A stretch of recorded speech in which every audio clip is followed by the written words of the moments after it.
Universidad Central. Independencia, pluralismo, compromiso. Presenta Actualidad Central. Discusión abierta.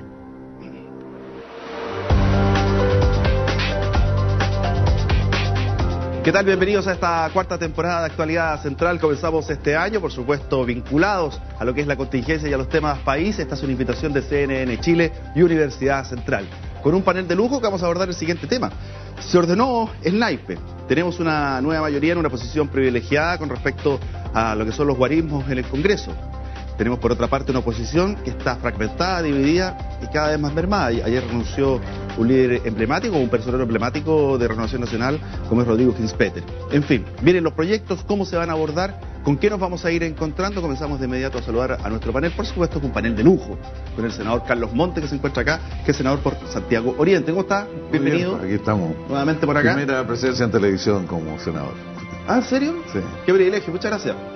Saludamos también a don Patricio Busayán, doctor en comunicación, experto en comunicación estratégica, gestión de conflictos, opinión pública y medios. ¿Cómo estás, Pato? Bienvenido. Bien, gracias. Gracias por venir para acá. Gracias por la invitación.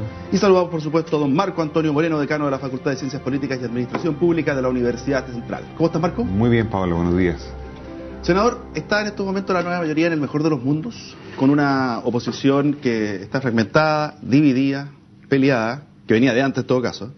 Y ustedes en una mayoría en el Congreso para la gran mayoría de los proyectos, ¿o es una posición que incomoda? Porque en la responsabilidad recae 100% sobre ustedes. Entonces uno se pregunta, bueno, ¿qué van a hacer? ¿Van a pasar la planadora? ¿Cómo la van a pasar? Yo creo que todos los escenarios políticos son complejos, ¿no? Uno puede decir que está fácil, particularmente cuando hay la aspiración de hacer ciertos cambios estructurales. O sea, porque aquí no es un problema de continuidad de gobierno, se buscan hacer reformas más profundas, especialmente en educación, pero no solo en educación. Y claro, hay que unir a la mayoría, la nueva mayoría tiene que estar unida, y no siempre va a ser fácil unirlo, hay diversidad y es legítimo que haya esas diversidades. Entonces el gran desafío del gobierno y también de los partidos es construir esos acuerdos. Hay acuerdos más elaborados que en otras ocasiones. O sea, en educación hay un par de documentos de todos los partidos, toda la coalición elaborados. Bueno, ahora tenemos que traducirlo en medidas concretas. Además, no solo en las medidas mismas, sino en la secuencia de las medidas, que en el caso de educación es muy, muy importante. La reforma estructural en educación yo creo que es el punto central.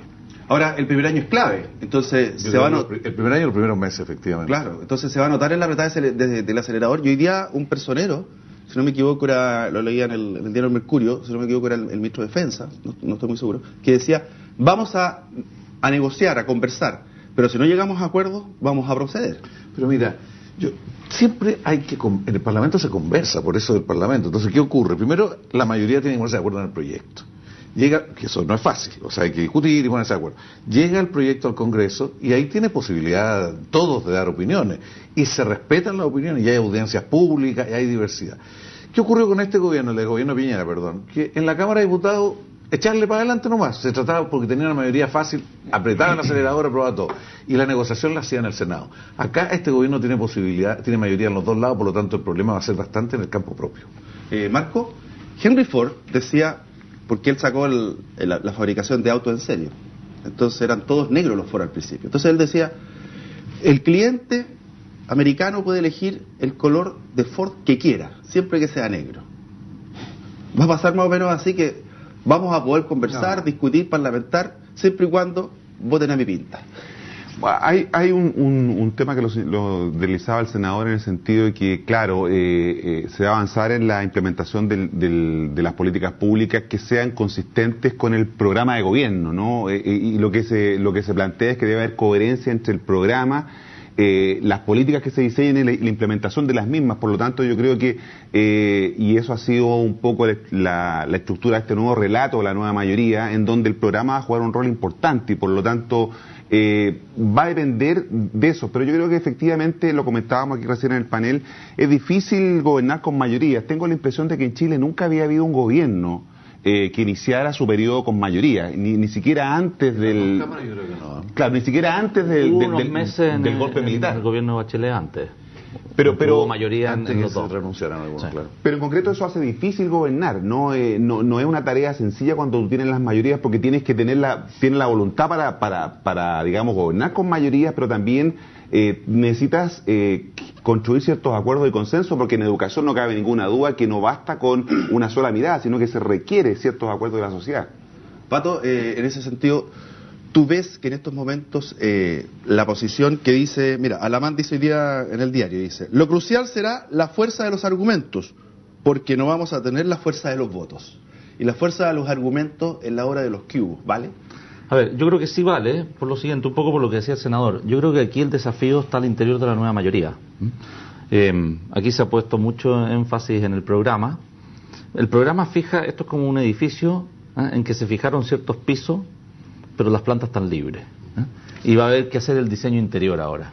Y en el diseño interior la nueva mayoría no va a estar de acuerdo. Y por tanto, yo creo que efectivamente, y ahí lo que dice Andrea Alamán, estoy de acuerdo con él, los argumentos van a pesar porque va a haber gente o sectores dentro de la nueva mayoría que van a estar a lo mejor más cerca de los argumentos de la UDI y Renovación Nacional que de los argumentos a lo mejor del Partido Comunista, ¿te fijas? Entonces, sobre todo en el tema de la reforma educacional, porque en el caso yo creo que el tema de la Constitución va a ser muy complejo la discusión, y por algo se está postergando, y la reforma tributaria es un apéndice de la educacional en la práctica. Entonces, yo creo que como dice Andrea Alamán, el tema va a estar en la educacional, y ahí yo creo que el tema principal va a ser al interior de la nueva mayoría, en que va a ser interesante ver hasta qué punto las lealtades se van a mantener. Y eso va a tener mucho que ver a su vez con si reformas el binominal o no, porque hoy día las lealtades están bastante amarradas al binominal. El día que sacaste el binominal, dejaste en libertad al Partido Comunista, dejaste en libertad a los díscolos. Es más difícil mantener la unidad de la coalición. Senador, ahí lo veo con ganas de opinar. No, yo creo que hay que ver cómo se va a dar el debate. Pero aquí una de las preguntas que uno se hace, ¿va a surgir dentro de la oposición algún sector abierto a algunos cambios o no? Porque dentro de la actual oposición, dentro de la derecha, hay un proyecto que es el proyecto, digamos, Jaime Guzmán, que ha ordenado todos estos años. Y que de alguna manera la UDI lo ha sostenido y ha ordenado a Renovación Nacional y a todo, básicamente, en ese proyecto. Ese proyecto tomó techo muchas cosas, en fin, va a reconstruirse la derecha en torno a otros proyectos, ¿no? Proyectos políticos, esa es la duda que uno tiene. Muchas veces hubo dentro de Renovación Nacional un sector más abierto a un enfoque no tan de mercado en educación, no pensar que por echar a competir en el mercado los colegios se iba a producir un buen resultado. Espero que haya todavía dentro de Renovación Nacional un sector más abierto a salir de este modelo de mercado y a cambiar el concepto de educación. Si son las dos cuestiones que no podemos seguir reduciendo la educación a estas pruebas SIMS, es una crueldad, porque ninguno de ustedes tiene a sus hijos en un colegio que solamente se preocupe que los niños tengan buen resultado en el SIMS. O sea, se preocupa que los niños tengan una formación humana, Entonces hay un cambio de modelo, hay un cambio de concepto de educación y de calidad educativa. Y yo espero que dentro de la derecha, gente como Germán Becker, por ejemplo, en la Cámara, o en el Senado, incluso Andrea Alamán, porque Andrea Alamán yo creo que él quiere hacer de la educación un punto de trinchera, pero poco a poco se va a dar cuenta de que un modelo puramente de mercado ya no sirve para Chile, como dice hasta la OECD. Marco, ¿y de qué manera se va a poder contener, un poco aludiendo a lo que dice Pato, de que no se vayan a producir una posición interna, que no se produzcan fuegos amigos? ¿Y a qué me refiero? Está la bancada llamada estudiantil, está el Partido Comunista, el eje de CPS siempre ha estado medio incómodo, y para qué decir la DC con el Partido Comunista. Entonces, ¿en qué momento no les va a producir lo que le pasó a este gobierno, el que se fue? En que los bombazos venían desde RN y a veces de la UDI, siendo incluso más leal con el presidente la UDI que RN, siendo que era su correligionario. Entonces, ¿cómo se va a poder mantener esto? Ahí parece que la negociación interna va a ser más dura, porque tenemos a la Carol Cariola, por ejemplo a Boric, que dice, mira, yo voy a estar con un pie en el Parlamento y otro en la calle. Entonces, a mí no me cuadra que de repente la Carol Cariola diga, mira, voy a ir a apoyar a los estudiantes que dicen que el programa de gobierno de Michelle Bachelet y de reforma educacional en específico es malo, y voy a ir adentro a votar. Entonces, hay una doble militancia o conflicto de interés, por decirlo así. Efectivamente van a haber diferencias al interior de la coalición, pero yo tengo la impresión de que esta coalición, que viene gobernó durante 20 años y lo hizo también, no con el Partido Comunista formalmente como el gobierno, pero sí apoyaba muchas de estas iniciativas, yo creo que esta coalición tiene más capacidad para procesar los conflictos y sus diferencias internas. Hay una cultura en esta coalición que le ha permitido manejar esas diferencias que existen y que evidentemente no podemos negarlas. Y en materia de educación hay ahí algunos matices. La democracia cristiana o algunos sectores de la democracia cristiana tienen una posición respecto del tema de la educación particular subvencionada, y por lo tanto esas diferencias yo creo que van a tener que procesarse, pero evidentemente creo que aquí hay ciertos acuerdos que yo creo que van a tender a respetarse, ¿no? Y va a haber un alineamiento respecto de eso. Ahora, evidentemente, los micropoderes, ¿no?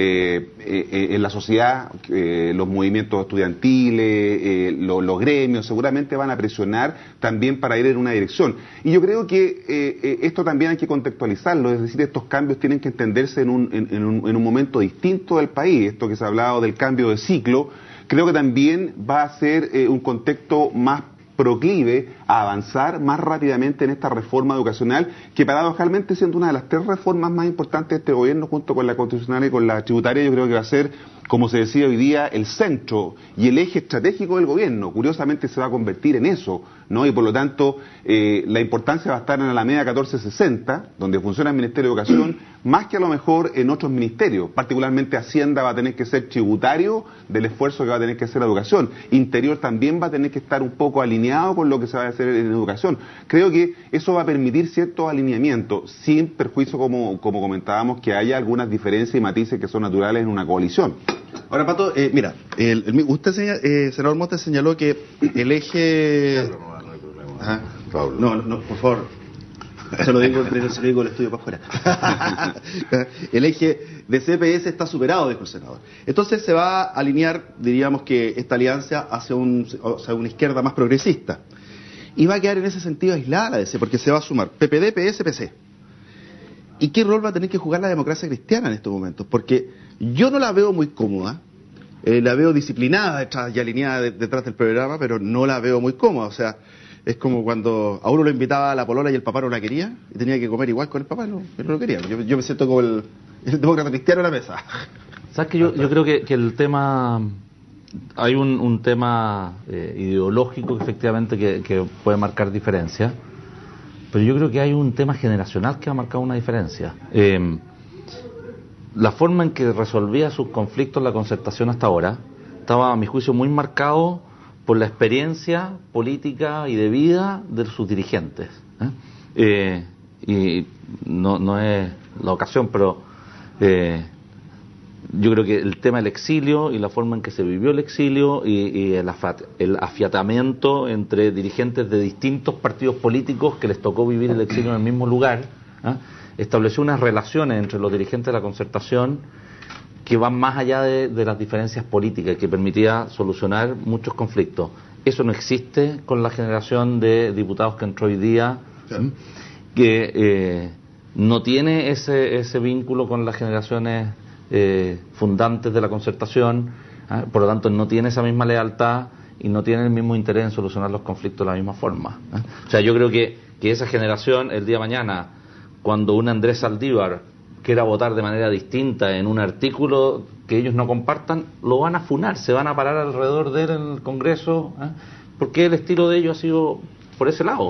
Entonces, ¿y por qué no tienen este vínculo que yo creo que diferencia mucho a la Concertación de la derecha en Chile? La derecha no tiene, los dirigentes de la derecha no tienen una experiencia como fue vivir el exilio. O sea, como fue el golpe de Estado, porque no es lo mismo. El clivaje, yo diría, Patricio, fue el golpe, no, es que eso fue, y eso es lo que hacía más interesante. Lo que pasa es que imagínate cómo se enfrentaban aquellos que habían sido partidarios del golpe con aquellos que habían sido víctimas del golpe en una misma coalición. Entonces, yo creo que el clivaje está puesto allí, más que en el tema del exilio. Es que en el exilio, yo creo, y aquí el senador Montes lo vivió, nosotros no, yo creo que te marca una relación con los otros que atraviesa el tema político. Oye, Aquí, bueno, el exilio, es la historia de Vicente con la democracia cristiana, en fin, muchas cosas, y yo creo que es un proceso eso, porque yo volví al exilio, y la verdad que esto que tú señalas se construyó bastante en el comando del no. La capacidad de entenderse, conversar, de buscar soluciones y entender que había un objetivo superior, ¿no es cierto?, que era ganar, que había... Y yo estoy de acuerdo que hay una situación distinta, pero yo creo que este es un punto nodal de lo que viene, es un punto central, y que depende mucho de lo que ocurra en la nueva mayoría al respecto, porque el estilo de gobierno no puede seguir siendo el que fue. O sea, no puede ser que un grupo en el Ministerio de Educación diga esto es lo que hay que hacer y trata de ordenar a todo el mundo en torno a lo que ellos creen. Claro, están los objetivos fundamentales, pero yo comparto que hay un conjunto de aspectos en el desarrollo del proyecto de transformaciones que hay que ver, en el orden de él. Entonces, aquí se requiere un estilo que en primer lugar entienda que tiene que dialogar al interior de la coalición y también con otros actores, y con los actores sociales, no solo con los... Y eso yo creo que lo está haciendo bien el ministro Eizaguirre en este momento. Y a su vez los partidos no pueden ser los que están mirando desde afuera y le dicen sí o no al gobierno, tienen que jugar un rol en la sociedad respecto a la transformación. No es lo mismo la continuidad de lo que se venía haciendo antes con ciertas transformaciones más estructurales, porque hay que convencer, los argumentos también son necesarios en la nueva mayoría. Aquí hay muchos aspectos de las transformaciones que no son de consenso en la sociedad, porque hay que dar más argumentos, hay que clarificar por qué la educación pública en una república, en una democracia es tan importante y por qué es tan grave que en Chile tengamos una de las educaciones públicas más débiles del mundo. O sea, esos son problemas que hay que discutir.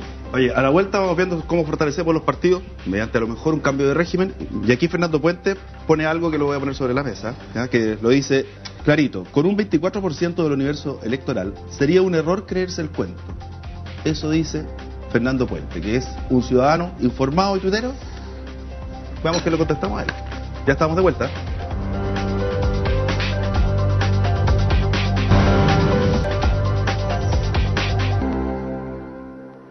Ya estamos de vuelta acá a la actualidad central, esta discusión abierta. Tiene abierta la chaqueta también a propósito de discusión. Vamos a ver qué es lo que dice los Twitter, qué es lo que está llegando. Hay uno que ya habíamos adelantado que nos va a servir para comenzar. Lo que decía Fernando Puente, con un 24% del electorado sería un error creerse el cuento. Y MDGRKB dice, ganar elecciones con alta abstención supone riesgo de ingobernabilidad. Son una hermana a la otra y por otra parte hay una generación de expectativas. En su momento fue el gobierno de excelencia y hoy día es el gobierno que lo puede hacer todo. Entonces, ¿cómo se va a manejar? Como dice ahí Fernando Puente, con un 24% del electorado que te apoya versus las expectativas que se genera. Dice, mayoría en el Senado, mayoría en el Congreso, vamos a volar. ¿Va a ser así? O sea, yo creo que es un error, digamos, poner en discusión una vez más el tema de la legitimidad de la elección de cualquier presidente en función de los guarismos, ¿no? Es decir, eso no es discutible porque evidentemente la representatividad está dada por quienes efectivamente participaron del proceso, teniendo todas las libertades para hacerlo y tomaron una decisión. Por lo tanto, creo que desde ese punto de vista el problema no está radicado allí en el tema de la legitimidad, en el tema de la representatividad. Yo creo que el tema tiene que ver con cómo efectivamente equilibras intereses, demandas de los actores con capacidad institucional para procesar esas demandas, ¿no? Y eso es lo que es la gobernabilidad. Hoy día el gobierno inicia su mandato con altos, digamos, yo diría, niveles de gobernabilidad. Tiene efectivamente una capacidad de mayorías en ambas cámaras, ¿no es cierto? Tiene un ejecutivo que está comenzando a funcionar, hay expectativas positivas de la sociedad, por lo tanto yo creo que hay un clima auspicioso. Evidentemente no va a ser fácil, pero creo que no está en juego aquí el tema de la gobernabilidad en la medida que se equilibra adecuadamente, como te decía, por un lado el manejo de los intereses, de las expectativas, de la presión de los actores en un marco institucional en donde las reglas del juego son conocidas por todos los actores. Ahora, si en la primera administración de Michelle Bachelet perdió la mayoría justamente por los díscolos, ¿cuál es el riesgo que se produzca algo similar en esta? ¿Por dónde tiene que ir, más allá de ir negociando, conversando? Porque, a ver, en un momento hay ciertos actores en política, o como todo en la vida, que se cierran a ciertas posibilidades y ya se empiezan a retirar. Es cosa de ver simplemente cuando se vota por esta sanción o este proyecto de acuerdo para sancionar o hacer ver al gobierno de Maduro el tema del atropello de los derechos humanos, cuando el PS y el DC y la DC inmediatamente comienzan a sus primeras disputas, todavía no había cambio de mando. Entonces, ¿cómo se va a manejar eso al interior de esta alianza que es la nueva mayoría? ¿Cómo se va a manejar que no se arranque cada uno con los tarros ni que se produzca tirar el mantel y decir no, ya no pertenezco a usted y todo el cuento?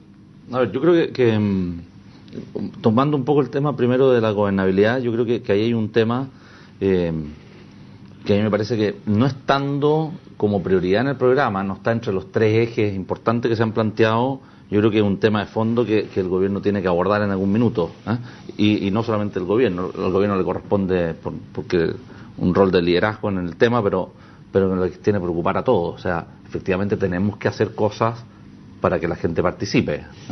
Yo creo que no tiene que ver con cuestionar la legitimidad, pero sí como un tema de fondo, así como uno dice, ¿sabes qué? Estamos todos de acuerdo en que la educación en Chile es mala y hay que mejorarla. Estamos todos de acuerdo en que la baja participación no es un buen síntoma y también hay que mejorarlo. Por lo tanto, yo espero que el gobierno, no teniendo eso como un eje fundamental del programa, sí en algún minuto haga algo.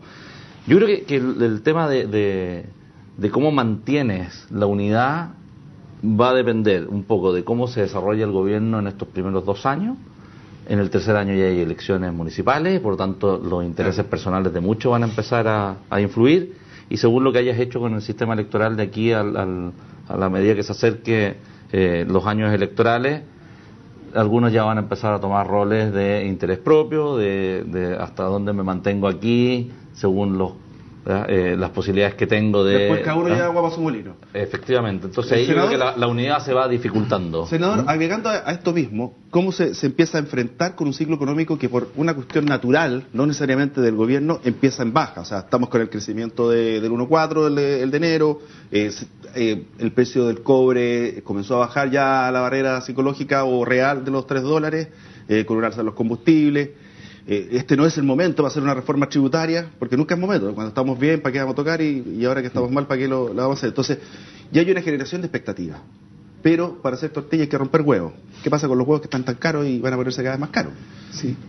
Yo antes de eso, sobre lo que estaba conversando, creo que también es un punto muy central, porque no es un puro problema la gobernabilidad. Yo creo que tiene mucho que ver con la manera de hacer política. Por alguna razón se instaló desde la dictadura para acá una forma de hacer política muy encerrada en el Parlamento, encerrada en el gobierno, en la directiva de los partidos y a veces en los consejos municipales. Y como que la sociedad no era un espacio del cual los actores políticos discutían, conversaban. Esto que dice Christopher Lach, que el mayor debilidad de la política es que no hay diálogo, yo creo que es muy real. Porque la tradición de las élites que conversan entre sí no conversan con la sociedad.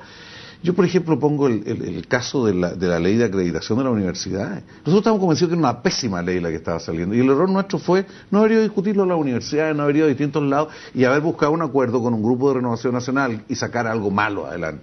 Yo creo que eso ya no puede ser parte del estilo político. Necesitamos mucho más diálogo en la sociedad, y además necesitamos que el gobierno y la mayoría convoque a la sociedad a ciertas tareas. Por ejemplo, insisto yo, pretender que la educación pública se fortalece por puras decisiones técnicas de arriba para abajo, estamos fregados. Si no hay una convocatoria a los profesores, a los estudiantes, a la sociedad, mover la educación pública de otra manera que sea calidad desde ahora, junto con el cambio institucional y estructural. Yo creo que hay un estilo de gobierno que cambia. Respecto a la pregunta, van a correr... De las lucas. De las lucas. No, yo creo que va a poner restricciones sin lugar a dudas, porque aquí las expectativas son de 2 tipos. Una, la expectativa de cambio estructural, y otra de bono y de mejoramiento de las condiciones de vida. Son 2 tipos de expectativas que están presentes.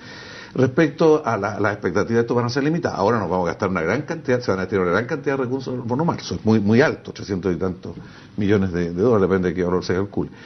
Yo creo que el gobierno tiene que ir preparando un paquete de medidas reactivadoras y de mejorar la base de crecimiento. Creo que necesariamente tiene que prepararlo. Ya se sabe qué hacer en el caso de construcción, se sabe qué hacer en cambio de la productividad. Yo creo que yo estoy de acuerdo que falta precisar el programa en esta área, falta precisarlo para asegurar de que se procesan ciertas cosas. Yo personalmente creo que tenemos que incursionar en ciertos aspectos de política industrial que hace mucho tiempo que está abandonado en este país.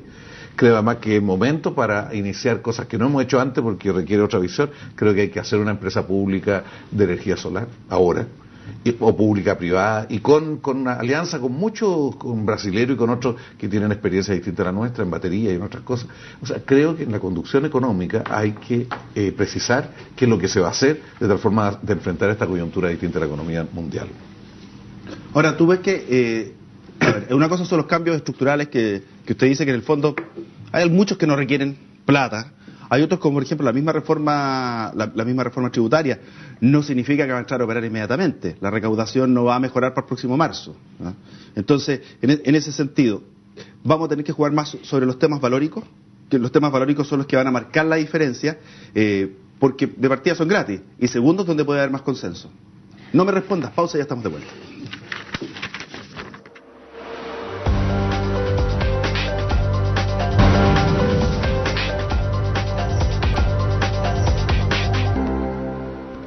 Ya estamos de vuelta acá en Actualidad Central, siguen llegando Twitter. Hay uno que Rodrigo Mundaca dice, te lo voy a leer y después vemos si podemos pasar a ese tema, porque es como bien específico. Dice, el agua es un derecho humano, uno de los desafíos es terminar con la violación de este derecho, dice Rodrigo Mundaca.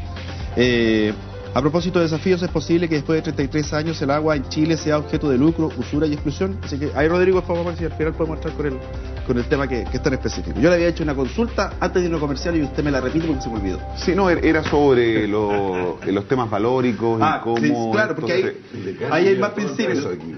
Claro. Entonces, lo que pasa es que uno se va en volada de repente. No, pero la verdad es que los temas valóricos son aquellos los que van a marcar la diferencia de partida porque son gratis. Sí, lo que pasa es que en los últimos años hemos avanzado bastante en los temas valóricos. Yo creo que los temas valóricos están instalados en la agenda. En cualquier momento, digamos, efectivamente hay que profundizar más en ellos todavía. Finalmente, el proyecto Vida en Pareja se mandó en las postrimerías del gobierno del presidente Piñera. No sé si ha entrado a discusión, efectivamente. Entonces, es un tema que los temas valóricos se tomaron en la agenda y creo que no van a salir de allí. Ahora, la agenda hoy día sigue estando monopolizada por los temas de educación. Creo que ese es un tema importante. Y este gobierno va a necesitar, creo yo, todavía organizar más un relato, porque no basta con el tema del programa, ya lo comentábamos acá, y evidentemente vamos a tener que ver cómo los temas valóricos se instalan en ese, entre otros, pero los temas valóricos, cómo se instalan en el relato, porque yo creo que todavía no es posible decir que el relato solo es el programa de gobierno, porque estaríamos siendo insuficientes. Creo que es el continente, pero le falta el contenido. En ese sentido, senador, a ver, Pepe Mujica aquí fue el modelo cuando vino el cambio de mando. Su forma de ser, su política, el atractivo que él tiene como personaje. Y en ese sentido, por ejemplo, él, podríamos decir que es el ícono, a lo menos acá en Latinoamérica, y también mundial, del que ha liberalizado, por ejemplo, el uso de la marihuana. Y en ese sentido, la certidumbre que tenemos es que cuando se le consultó a la candidata Bachelet dijo paso, y ayer o antes de ayer, aquí en CNN, la nueva ministra de Salud dijo, mira, es una estupidez no considerar a la marihuana como una droga blanda. Para mí el tema de la marihuana yo lo veo más valórico que de salud. Entonces, en ese sentido, ¿hacia dónde cree que ustedes van a tener que perfilarse? Con un tema específico como ese que, al ser valórico, marca el planteamiento frente a otros.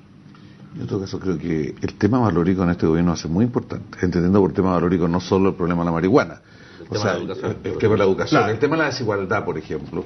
O sea, culturalmente esta sociedad no puede seguir aceptando vivir con los niveles de desigualdad que tenemos. Nunca hemos vivido así. Entonces es muy importante seguir debatiendo el tema de la desigualdad, porque a lo mejor se puede generar una cultura de igualdad, una cultura de modificar eso. Yo creo que eso es clave. Y por lo tanto el tema de los valores y el tema de lo simbólico también, porque todo esto tiene que ser consistente con qué se hace y cómo se hace, que es el gran valor de Mujica, porque Mujica no solo anuncia un valor, sino que lo traduce en formas de relacionarse y comportarse.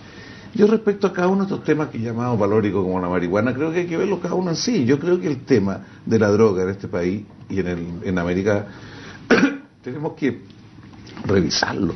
El informe de la OEA yo recomiendo a todo el mundo leerlo, porque la OEA reconoce que no fue mal, no nos resultó, y que está muriendo mucho más gente por la pelea entre los narcotraficantes que por el daño de la droga. Entonces hay que enfrentarlo de otra manera. Uruguay está haciendo una experiencia con riesgo, por cierto. Eso ya existe en 3 estados de Estados Unidos. Sí, claro. Entonces yo creo que ese tipo de cuestiones hay que buscar nuevos caminos. Por lo menos partir diciendo que es una blanda, o sea, y no perseguirla como la manera que se hizo en algún momento, que fue un error. Los acuerdos de vida en pareja o el matrimonio homosexual, son cosas que la sociedad ya quiere, ya están instalados y tiene que avanzar dentro de la diversidad que tenemos. Hay que avanzar, y yo soy muy partidario, pero creo que lo valórico es muy importante, lo simbólico es muy importante, y la capacidad de gestión es muy importante. O sea, en el gobierno desde el primer año, yo no comparto con lo que tú dices de que no hay recursos el primer año. Yo creo que en educación tenemos dentro del presupuesto del Ministerio de Educación una cantidad importante de recursos que permiten reorientarlo hacia sacar adelante la educación pública. Yo calculo que por lo menos $1.000 millones dentro del presupuesto actual. Lo hemos estudiado, yo me toca todos los años. Entonces hay un problema no solo de esperar que haya tanta cantidad de recursos, hay un problema de la manera en que hacemos educación y hacemos política educativa desde ya. Pato, ¿tú esperarías de este gobierno entrar en temas como, por ejemplo, aborto, eutanasia? que son temas que muchas veces no se quieren siquiera discutir, sobre todo el de la eutanasia, que está un poquito más postergado. De cierta forma están abordados los temas. Yo creo que el tema es la profundidad del programa. Claro. Yo creo que el programa se construyó buscando la unidad y hoy día van a tomar el liderazgo los que interpretan el programa, y van a tener un rol un poco de inquisidores. Como siempre. Entonces el que hace la interpretación del programa mantiene, y ahí hay que ver hasta qué punto el gobierno mantiene el liderazgo. Yo creo que hay temas de fondo que me parece que no se van a abordar, y ahí los intereses de la política de repente los ciudadanos quedan afuera y no ven lo que efectivamente va ocurriendo. En el tema de la educación, yo creo que es muy fácil abordar los cambios estructurales, la desmunicipalización, un proyecto que mandó el gobierno de Piñera, en que mucha gente está de acuerdo, en que yo creo que hay un tema ahí que hay que tener cuidado con la generalización, porque hay municipios que lo hacen bien y otros lo hacen mal. Entonces, pero el tema de fondo de la calidad de la educación está en la sala de clase, no está en si el colegio depende o no del Ministerio de Educación, o pasa por una municipalidad o por una corporación. Ese es un tema de fondo que hay que abordar. El senador decía el tema de la desigualdad. Estamos completamente de acuerdo en que hay un tema de desigualdad muy grande en este país, pero pasa, por ejemplo, por la estructura de las ciudades. Yo no sé si los intereses van a permitir decir, ¿sabes qué? Vamos a reducir la ciudad, la vamos a construir en altura, yo vivo en los márgenes de la región metropolitana, y la desigualdad es feroz. Ahora dime una cosa, estamos con todos estos temas, pero ¿cómo se va a tener que alinear hoy día la derecha para participar de buena manera en cada uno y hacerse escuchar en cada uno de estos temas que se van a ir presentando? Porque yo no tengo certeza, por ejemplo, de si está tan de acuerdo en muchas cosas el nuevo Amplitud Nacional con Renovación Nacional. Ahí hay un terreno que uno podría decirse, a ver cómo piensa Reina, más o menos así, y cómo piensa Amplitud Nacional todavía no se sabe eventualmente, y cómo piensa la UDI está súper claro. Pero cómo van a tener que comulgar ellos, cómo van a tener que juntarse en algún momento, porque la división que tienen hoy día, sobre todo entre Reina y Amplitud, es tremenda. A ver, pero volvemos de nuevo. La unidad en cierta forma de las dos coaliciones se ha mantenido en estos 25 años en base al sistema binominal y a la necesidad de grandes pactos. Va a depender qué ocurra con el sistema electoral para ver cómo efectivamente van a tener que alinearse. Les ocurrió ahora al momento de constituir los comités dentro de la Cámara, en que no puedes trabajar solo, en que tienes que sentarte en el sillón de alguno de los comités. Por lo tanto, las diferencias ahí yo creo que empiezan a matizarse. Yo creo que la derecha lo que va a tener que hacer, y un poco lo que dice Andrea Lamano hoy día, poner argumentos, y va a haber gente de la nueva mayoría que a lo mejor va a estar con esos argumentos. Es un punto importante, Pablo, porque si bien es cierto para la nueva mayoría, para el gobierno va a ser difícil gobernar siendo mayoría, la oposición no va a tener el poder de veto que tuvo antes, ¿no? Porque no tiene mayoría. Entonces, eso va a generar también dificultad en la alianza. Hoy día la está teniendo, lo decía Patricio, en la conformación de las comisiones. Es difícil ser oposición si tú no tienes efectivamente, y la alianza usó su poder de veto cuando existían los enclaves autoritarios de los senadores designados, después cuando efectivamente tuvo mayoría o se produjo la pérdida de las mayorías en el gobierno, en el primer gobierno de la presidenta Bachelet. Por lo tanto, la oposición también tiene un desafío, la dificultad para hacer oposición, y que no está acostumbrada a hacer oposición sin el poder de veto que tuvo antes. Un tema ahí, eso va a depender de cuándo alineaste la nueva mayoría, porque de repente vas a lo mejor a dejar afuera 6 votos del Partido Comunista por 6 votos UDI o 6 votos RN. Sí, yo creo que la incógnita principal en esto es que si desde la derecha va a surgir un proyecto distinto o una línea de enfrentar los grandes temas distintos al que ha tenido hasta ahora. ¿Va a haber otra actitud respecto al Estado o no? ¿O va a haber esta actitud tan anti-Estado que ha predominado en la derecha? ¿Va a pensarse que la educación es un mercado como cualquier otro y que hay que corregir fallas de mercado? Son cosas de esa naturaleza. Yo creo que es posible que surja la derecha. Cuando Anamán dice argumento, bueno, hay que ver qué argumento, no es un problema solamente de disputa intelectual, es un problema de proyecto, de visión de las cosas. Ojalá, para la construcción de un mejor país, que dentro de la derecha haya un sector que tenga una visión distinta de cómo se construye el país y que permita abrir diálogo con los contenidos de estas reformas estructurales. Pregunta para la mesa. El liderazgo de Bachelet hoy día está basado, obviamente, en los resultados que le dan las encuestas, las mismas elecciones, que esos son parámetros, sobre todo las elecciones, parámetros objetivos. ¿Qué pasa si en un momento empieza a bajar en las encuestas, empiezan los cuestionamientos, porque es natural además, va a ser sumamente natural que ahora comience a bajar un poco? ¿cómo van a estar alineados los partidos detrás de ella? ¿Ya? Y en ese sentido, ¿cómo se va a marcar su liderazgo para que, a pesar de la adversidad, ella pueda seguir marcando las pautas?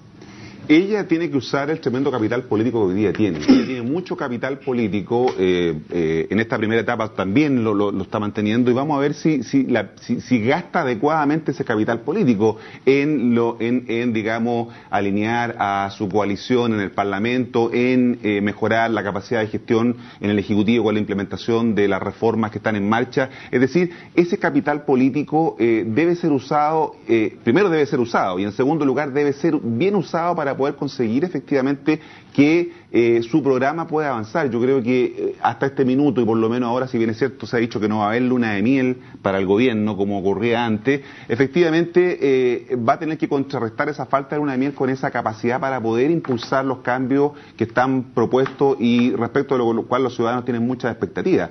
Yo creo que efectivamente la presidenta cuenta con ese capital, y vamos a ver si efectivamente lo usa de manera adecuada para poder conseguir éxitos en su gestión. A propósito de capital político, Piñera se lleva un capital político. ¿Cuál va a ser, creen ustedes, el rol que va a ir teniendo Sebastián Piñera? Porque a los cuarteles de invierno no se va. O sea, Amplitud Nacional viene de la mano de él, no se sabe si vuelve a Renovación Nacional, ahora lo que se rumorea es que no vuelve a Renovación Nacional, va a estar con su fundación, o sea, él va a tratar de ser un actor, te dice, para defender el legado de su gobierno, que en parte puede ser verdad, pero también, obviamente, va a irse proyectando. Entonces, no será... él se va a convertir en el referente de la derecha constante, en la pulga en el oído que va a tener por ahí la alianza y la nueva mayoría, los dos. A ver, yo creo que tiene un rol inevitable. O sea, un expresidente de la República siempre tiene un rol, ¿eh? Y la experiencia es que los tres últimos tuvieron la intención de volver nuevamente a ser protagónicos, ¿eh? Frei volvió a ser candidato, Lagos tenía las ganas y Había no lo permitió. Claro. No se lo permitieron, y Bachelet volvió a repetirse el plato. Por lo tanto, me parece que es legítimo que un expresidente, sobre todo cuando termina el periodo con edad suficiente para volver en 4 años después, queda en una posición expectante, y sobre todo cuando la oposición queda tan reducida como quedó. Pero tanto, conociendo la personalidad del presidente, ¿cómo crees tú que se va a ir manejando adelante? La información es que yo tengo que va... Se va a ir manejando él, de todas maneras. Claro, se va a ir manejando él. Sí, lo que pasa es que... Yo creo que ciudadano. Claro, lo que pasa es que no todas las cosas dependen de él, ¿te fijas? Hay una parte que depende de él, pero hay una parte que depende del resto de la gente que lo rodea. Porque no puedes defender solo tu legado, y vas a necesitar que otra gente haga la misma pega. Si esa gente se privatiza, como hace Hinspeter ayer, difícil para Piñera, no estoy diciendo respecto solo de Hinspeter, pero si todo el entorno de él se privatiza, y sale del debate político, ahí está, bueno, ahí está eventualmente el rol de la fundación, que es buscar vigencia, trabajar y esperar la próxima vuelta para poder... Claro, pero el piñerismo está instalado de todas maneras, no hay que ver una operación de ingenuidad, no. Y aquí hay una estrategia política. El expresidente Piñera lo que busca es... Todos los expresidentes buscan eso. Conociendo a Sebastián Piñera le va a ser muy difícil no empezar a opinar del comienzo, pero la sabiduría indica que debería esperar un tiempo, 1 año o 2 años antes de ser un factor. Pero yo creo que lo que usted decía de lo alto y bajo de la encuesta y qué iba a pasar con las dos coaliciones en un contexto así, en un contexto de una cierta baja, yo creo que desde el punto de vista de la nueva mayoría es totalmente distinto si este primer año, este tiempo con el capital político instala su agenda, empieza a caminar en su agenda, modifica su estilo de gobierno, logra construir una forma de unidad y de trabajo en la diversidad, que la baja, digamos, es distinto enfrentarla en esas condiciones que cuando es solamente una cosa que está difusa. Por eso que yo comparto con el decano lo fundamental de este año. Lo fundamental son los primeros meses. Instalar la agenda, instalar el estilo de gobierno y empezar a funcionar en esa dirección. Va a tener de todas maneras, como usted decía, alto y bajo, de todas maneras. Pero senador, ¿no suena de repente un poco idílico? Porque uno dice, no, eso sería lo ideal. Pero la realidad política va a llevar a que hay intereses cruzados, en que algunos ya están pensando en que soy diputado pero quiero ser senador y por lo tanto mis intereses ya están por otro lado y tengo que empezar a trabajar a 4 años. Bueno, entonces uno dice, a ver, esto es lo ideal, que la política empezara a ser así.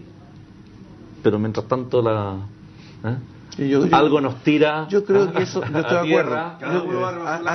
Hay esos riesgos, pero justamente eso tiene bastante que ver con la forma de hacer política. En el pasado, cuando esas cosas se expresaron a través, por ejemplo, de algunos que se opusieron a las reformas laborales, nosotros no salimos a la sociedad a explicar cuál era el debate que teníamos nosotros sobre las reformas laborales. La diferencia ahora va a ser que cuando tengamos diferencias sobre esto vamos a salir a explicarlo. Y eso yo creo que va a ir generando otras corrientes de opinión, y no cualquiera por su puro interés individual va a poder condicionar ciertas cosas. Yo creo que aquí, como decía muy bien Mujica, la política tiene una dimensión colectiva fundamental, y aquí hay un proyecto, hay un programa, nos pusimos de acuerdo, y bueno, y tenemos que jugarnos por eso con toda la diversidad que tenemos, que tiene que expresarse de distintas maneras. ¿Qué rescataría usted del gobierno de Sebastián Piñera y qué cree que él va a tener que defender de su legado en estos 4 años? Conteste por la vuelta de esta pausa y ya volvemos.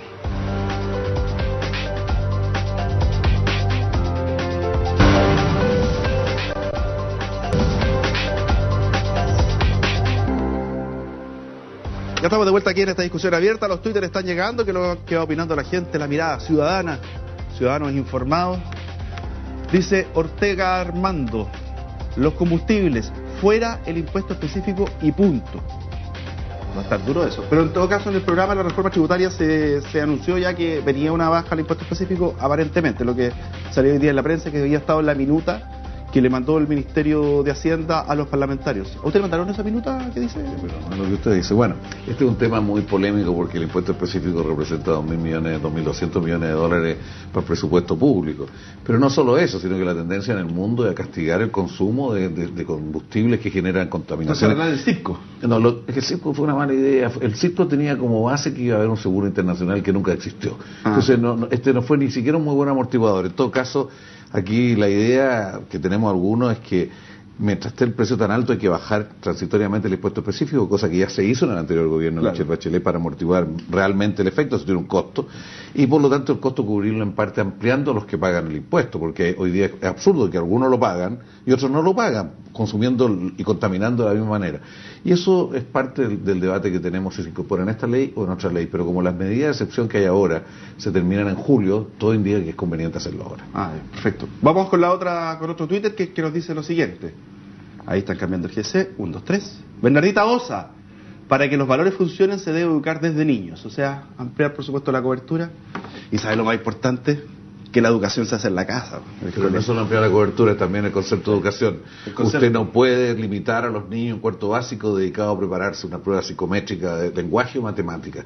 El profesor es antes que nada un educador más global, integral del niño. Yo insisto, si esto es un abuso que se ha cometido con la educación pública, eso no existe en la educación particular. Es que un concepto tan reduccionista. No, pero los rankings en educación particular también existen, de CIMSE, de PSU. Yo cuando el que sacó el mejor resultado del CIMSE fue un colegio, el Grange, le preguntan al rector ¿por qué tiene tan buenos resultados? ¿Y qué es lo que dice el rector de Grange? Dice porque hacemos mucho deporte, que fue un golpe a toda esta tecnocracia que cree que hay que entrenarse para esta prueba, y amplía el concepto. Y yo creo que todos los colegios, todos los colegios con mejor educación son amplios. La cultura dominante es de ranking. Mala cultura. Yo no tengo problema con los rankings de evaluación, pero eso no puede ser lo que ordene y que mande. Sí, es que hay que distinguir entre educación e instrucción. Esa es la diferencia. Entonces, estamos hoy día con un sistema o un modelo de educación que en realidad es instrucción, que no es lo mismo. Una cosa es enseñar las materias y otra cosa es formar integralmente y, por ejemplo, enseñar el valor del deporte. Y claramente el problema, por lo menos en educación básica y media, no es la cobertura. Si se ha dicho hasta el cansancio que el tema es la calidad. En educación preescolar se tiene que crecer y avanzar en temas de cobertura, pero hoy día el problema está... El problema es qué entendemos por calidad. Exacto. Porque desgraciadamente aquí una tecnocracia nos impuso que era el resultado del ranking de CIMSE en estas pruebas. Y esto está en debate en todos lados, hasta dentro de la PISA. En Finlandia estas pruebas son para el consumo interno del colegio, no son para salir a compararse con otros y a ver qué es lo que ocurre. Aquí se distorsionó esto. Yo creo que eso hay que revisarlo. Tú hablas con los profesores, estuve en Arauco con profesores de básica en Arauco, porque era ahora en la vacación, porque pasé por ahí, y los profesores se dedican todo el día nada más que a la prueba CIMSE, porque ellos lo evalúan por el CIMSE, no por cuánto forman a los niños, cuánto cuando se fijaron los contenidos mínimos que terminaron siendo máximos, los amarraste a la prueba que los mide y por lo tanto le dijiste al profesor, no se me limítese de la pregunta que tengo. ¿Qué rescataría usted del gobierno de Piñera y qué debiera defender él en estos 4 años a juicio suyo? Yo rescataría lo del postnatal, todo lo que se refiere a eso, rescataría la baja del 7% en algunos, hubiera preferido que fuera más amplio, Rescataría también que respecto a los vientos favorables en la economía mundial no hubo grandes obstáculos, a pesar de que no agregaron muchos elementos a eso. Y creo también de que hay cuestiones muy duras que ocurrieron en este gobierno. Lo que ocurrió con el censo es una cosa vergonzosa para Chile. Y por ejemplo, el haber cambiado hacia la cárcel de Punta Peuco, eliminando la de Peñalolén. No, a mí me parece muy bien y yo lo valoro mucho y lo valoré en su momento. Es una cosa bastante simbólica. Lo que sí yo creo, porque yo estuve en la cárcel también, y creo que los militares, los carabineros y todo tienen que tener un tratamiento diferenciado al resto de la población penal, porque si no, está adentro. Normalmente hay una galería. Yo me tocó vivir incluso en la galería 2 de la cárcel pública, que era para militares que habían sido condenados por delitos comunes. Bueno, pero yo creo que eso yo lo valoré en su momento y lo valoro ahora también, y creo que estos lugares, en la forma que tenían, era absurdo con el conjunto de privilegios. Yo valoraría el tema de la reconstrucción. Yo ahora en el verano tuve la ocasión de recorrer de Copquecura hacia arriba, que es el epicentro, y yo creo que el gobierno lo hizo muy bien en el tema de la reconstrucción. ¿Te puedo decir una cosa respecto de eso? Sí. Perdona.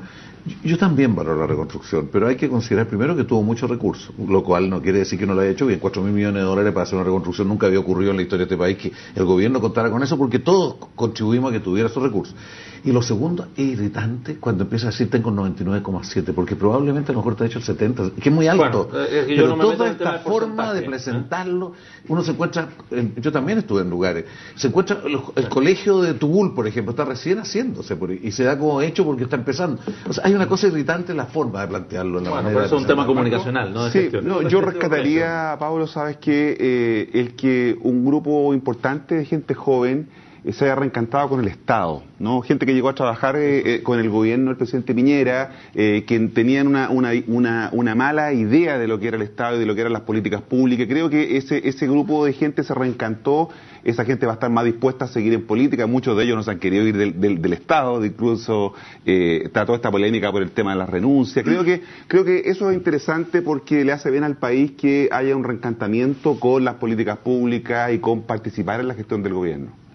Oye, 30 segundos tiene usted, senador, para que diga lo que quiera ahí en la Cámara 5. Mire, yo aprovecho este momento para decirle a todos los ciudadanos que quieren que haya cambio, que asuman una responsabilidad, que no solo miren al ministro de Educación, por ejemplo, sino que hacemos la escuela en cada barrio, en cada comuna, que hacemos para apoyar a los niños que aprendan. Al Gore hizo, por ejemplo, en Estados Unidos una campaña muy valiosa, que era decir, mire, todo padre tiene que leerle al niño de tal edad todos los días. Que solo el hecho de leerle al niño lo va a cambiar en su capacidad de aprender y relacionarse con la cultura. Hay muchas cosas que se pueden hacer de distintos lados para que la educación pública vuelva a los sectores medios, sea de mucha calidad y realmente permita que la base de nuestra sociedad sea menos desigual y tengamos una república más sólida. ¿Pato? La ciudadanía tiene que estar atenta a los meses que vienen, en el fondo, a las expectativas que se le plantearon, a las promesas que se hicieron, y a ir evaluando que efectivamente las cosas se vayan cumpliendo. Lo que no se cumpla en los primeros 2 años, después vamos a entrar en campaña. Yo creo que vamos a tener campañas muy anticipadas, más que en periodos anteriores. Por lo tanto, yo creo que la exigencia de lo que se prometió, sobre todo en el tema de educación, yo creo que la ciudadanía tiene que irlo exigiendo. Marco, ¿cuál es ahora, Marco? Las 6. Yo creo que es importante esto de una ciudadanía empoderada, pero que se entienda que lo que estamos hablando aquí son cambios graduales.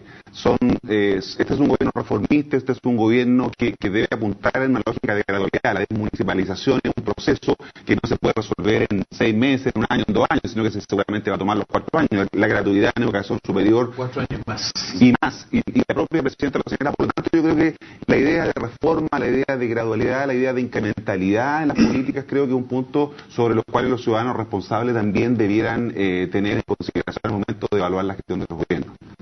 Señores, muchas gracias por haber estado con nosotros. Agradecemos, por ejemplo, a don Melquisedec González. ¿Cómo está usted? Lo reconozco por la foto a muchos que han estado siempre con nosotros. A Pamela, a MDGRKB, también por ahí a don Orlando Tondró. Siempre quedamos en deuda con ustedes porque no alcanzamos a leerlos todos. Vivian Grossman, también la saludamos.